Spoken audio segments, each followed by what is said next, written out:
সবাই বলে না একটা মেয়ে খারাপ হওয়ার পেছনে একটা ছেলের হাত থাকে। আমি তো বলবো একটা লয়াল মেয়ে খারাপ হওয়ার পেছনে তার 12 ভাতারি খানকি মাগি বান্ধবীর হাত থাকে।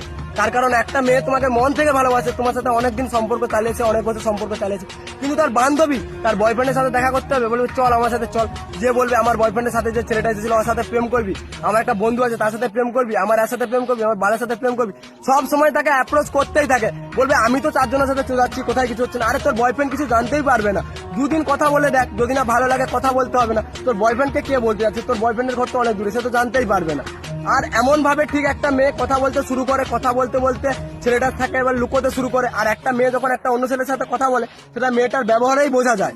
বাট মেয়েদের বুদ্ধি আটুতে থাকে, এমন এমন কাজ করে, ছেলেকে ব্লক করে ফোন করবে, ফোন করে বলবে যে বাবা ফোন করছিল, রাত 12টার সময় বলবে যে মাসি ফোন করেছিল তাই অন্য করে ব্যস্ত ছিল। দিয়ে ছেলেটার কাছেও মেয়েটা ধীরে ধীরে খারাপ হয়ে যায়, দিয়ে ওই মেয়েটা আবার যেই ছেলেটাকে ভালোবাসতে হবে সেই ছেলেটাকেই শত্রু ভাবতে শুরু করে, কারণ সেই ছেলেটাই ওকে এবার প্রত্যেকটা জিনিসে বাধা দিতে সন্দেহ করতে শুরু করে। দিয়ে ওই মেয়েটা এবার অন্য একটা ছেলের সাথে যখন দেখা করে যখন ওর সাথে কিছু শারীরিক কিছু করে নেয়, করার পর তখন মেয়েটা আগের যে ছেলেটাকে ভালোবাসতো তার সাথে ব্রেকআপ করতে চায়।